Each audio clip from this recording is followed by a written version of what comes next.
Okay guys, for today video magluluto tayo ng gulay na chop suey. So tara na guys, simulan na natin. Unahin nating ilagay ang chicken meat.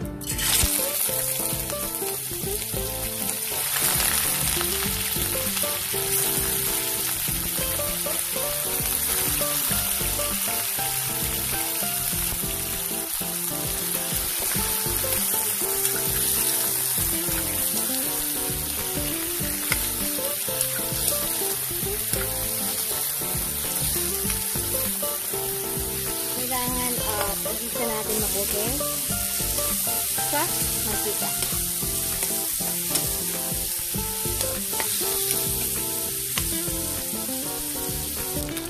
So, heto na guys. Ang ating chicken meat ay talagang binuto natin mabuti sa mantika. Ngayon, ilagay natin ang bawang, sibuyas,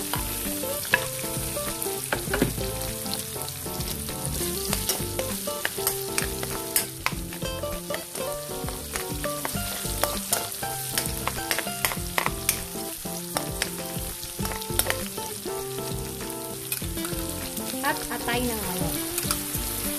Chicken bouillon.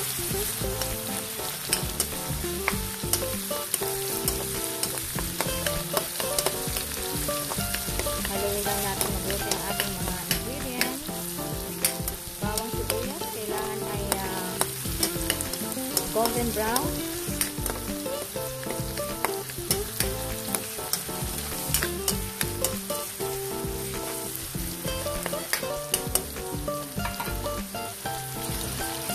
Ito na, lutong-luto na yung ating meat, chicken meat.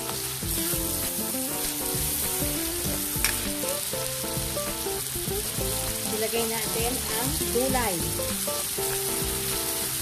Ito yung pinagsama-sama ko na guys, ang carrot, beans, at sayote. Ito yung gulay na nabibili sa palengke, yung kinikilo. Pero pag kayo bibili ng kinikilong pang chop suey, kailangan yung gulay yung sariwa pa.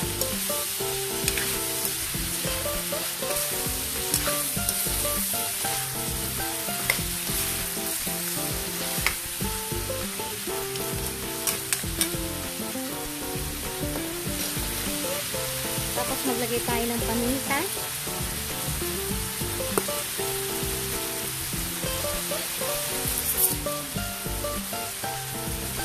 Konting patis.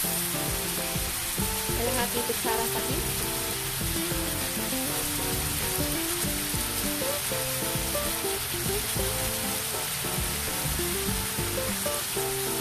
Kalahating kutsarang soy sauce.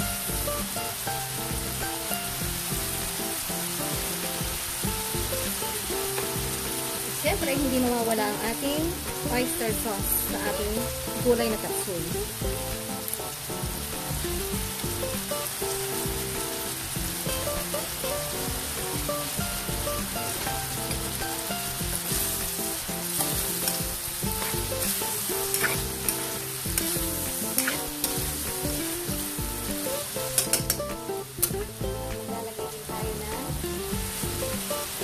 Pasong tubig.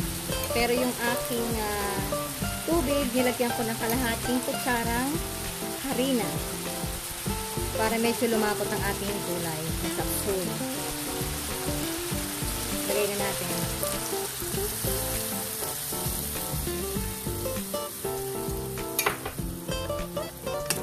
Pero kailangan yung harina tunaw na guys ha. Tutunaw niya sa tubig na ilalahok niya dito sa gulay na chop suey. Ayan, tapos takpan lang natin ito na 10 minuto sa medium heat. Heto na guys, after 10 minutes, maglalagay na tayo ng chicken nor cubes, kalahati lang. Haluin muna natin ito.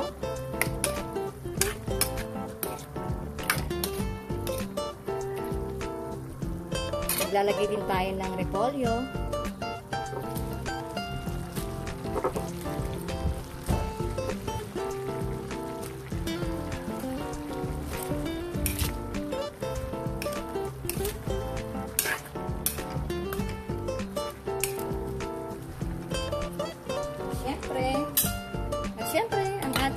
quail egg.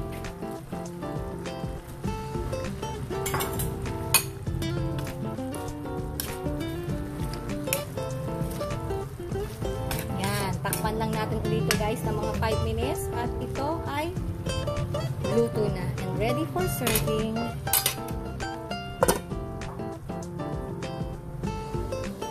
Ayan, luto na po ang ating gulay na chop suey.